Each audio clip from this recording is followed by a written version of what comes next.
This document is over 200 years old. It is on vellum paper, so sheepskin likely.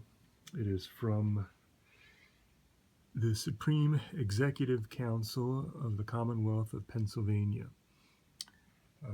Obviously written in hand. Not as difficult to read as you might think. To give some history, people forget that the United States had two forms of government. First, in 1776, 1777, it created the Articles of Confederation. For those people who are big into states' rights, the Articles of Confederation were all about states' rights. The states were practically individual countries. The federal government had a Congress. It didn't have a president or executive branch. It didn't have a judicial branch. It didn't have a federal court. So you could make laws, but you couldn't really enforce them. Each state was its own power, very much like the European Union, which is why you have this document, which was from the state of Pennsylvania. Each state had its own constitution.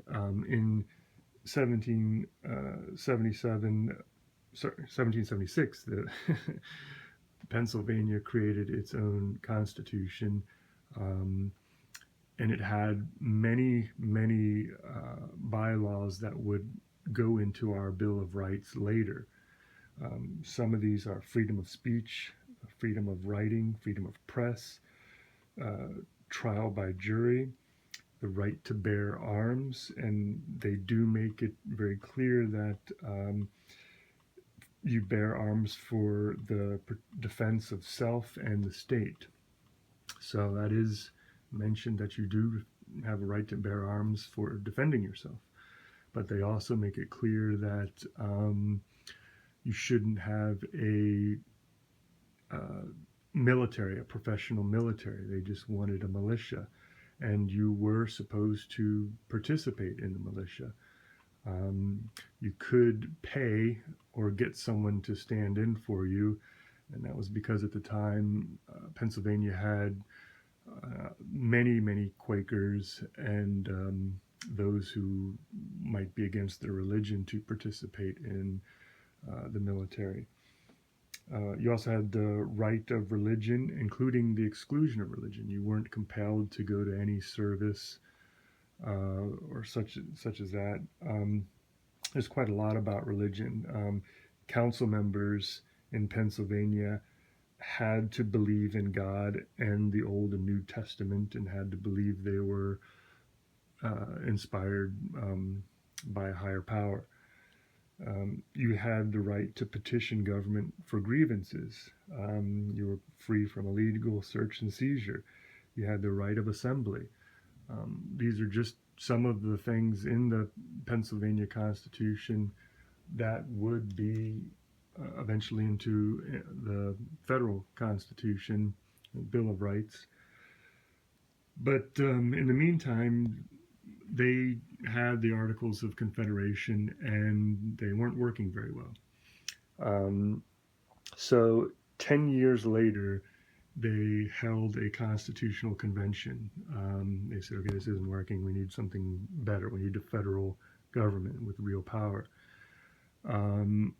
So one of the people who was made a delegate, he was considered an honorary delegate, was the president of Pennsylvania at that time, His Excellency. And he had been one of the people who drafted Pennsylvania's Constitution, and he was extremely well respected, and the Constitutional Convention was held in Philadelphia, so he was the host of this new convention. To step back a little more, what happened in the Revolutionary War was, you obviously had loyalists, Tories, You had patriots or rebels or whatever you want to call them fighting against England. Um, and we've heard a lot about this probably as children, what happened to Tories and loyalists, stuff like tarring and feathering, riding out on rails, things like that. And those are, we've heard it so much you kind of don't think about it, but those were torture. They were extremely brutal to officials or even people who were just loyal who thought they were British citizens, because we had been up to that point. So many loyalist Tories fled the country, went to Canada, got on boats and went back to England. And Pennsylvania had a law where they would confiscate property and land from loyalists if you didn't sign loyalty papers, things of that nature. I mean, if this sounds familiar, we'd been doing this for quite a long time. People who are don't agree with our politics, whether it's the Red Scare or Japanese internment camps, things of that nature. We've been doing this for a long time. Doesn't mean it's good, but it's not new. We did it before we were the United States. So in this case, this document is giving land back to the family it was confiscated from. This is a map that they did a survey of it later, but this is the vellum document. It's got information on the front and back, so I wanted to have it two-sided. This is UV protected glass, somewhat shatter resistant. If anyone's worried that I'm robbing a museum of a great find, this wouldn't be hung up in a museum. It's more of a form document. Of course, they didn't have forms, someone did have to write this out by hand, but this wouldn't be extremely valuable, but it's valuable to me, and I think it's very neat.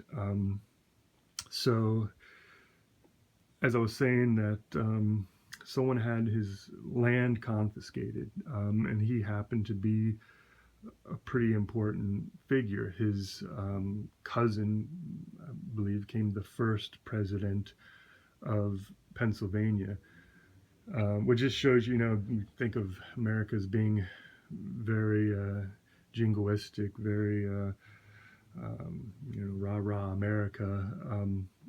If this person had his land confiscated, he was, I guess, briefly imprisoned or detained.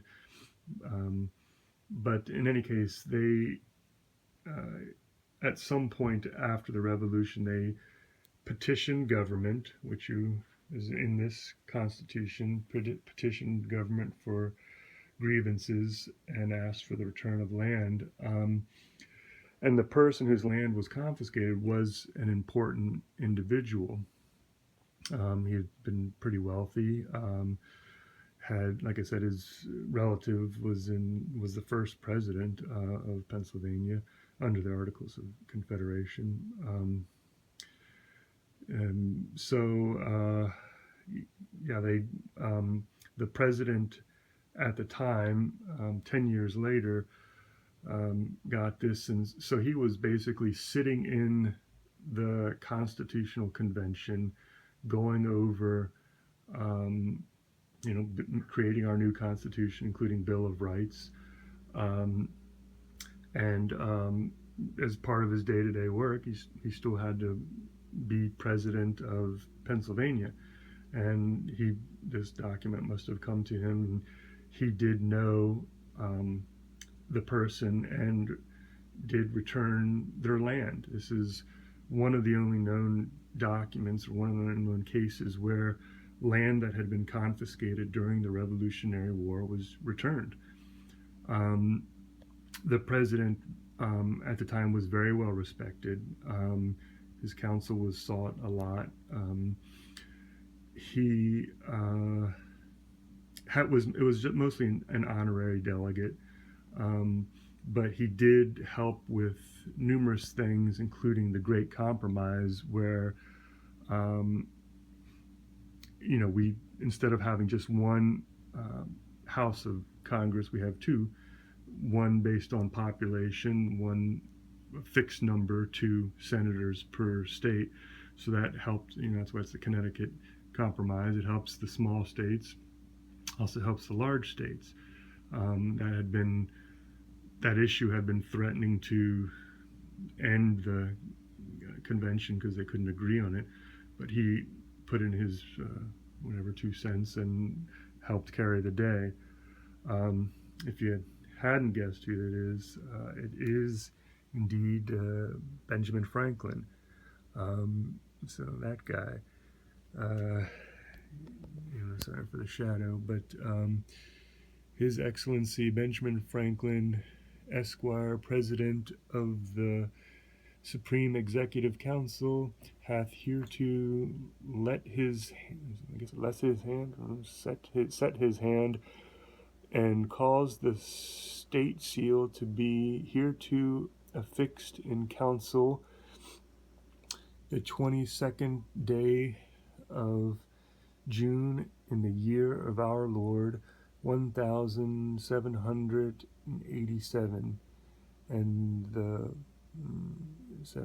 the Commonwealth of the 11th dash, I don't know what that means.